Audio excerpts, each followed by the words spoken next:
स्वामी विचार. मित्रांनो, आज आपण माहिती घेणार आहोत शिक्षक नक्की कोण असतो, काय असतो. शिक्षक एक जप असतो, ते एक तप असतं, ते एक व्रत असतं. आयुष्यभर जपायचं असतं. शिक्षक नक्की काय असतो?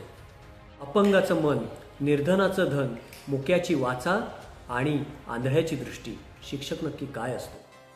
शिक्षक एक आचार असतो, तो कधीच लाचार नसतो. तो सागर असतो ज्ञानाचा. नक्की शिक्षक म्हणजे काय असतो? युगायुगातील धागा, देव्हाऱ्यातील जागा. शिक्षक माझा नक्की काय असतो? एका माणसाचं सैन्य आयुष्यभर लढाई करत असतं अज्ञानाशी. शिक्षक एक ज्वलन असतं पण जळणाऱ्या अज्ञानाचं. आणि शिक्षक एक मिलन असतं परमेश्वराच्या प्राप्तीचं. मित्रांनो, धन्यवाद.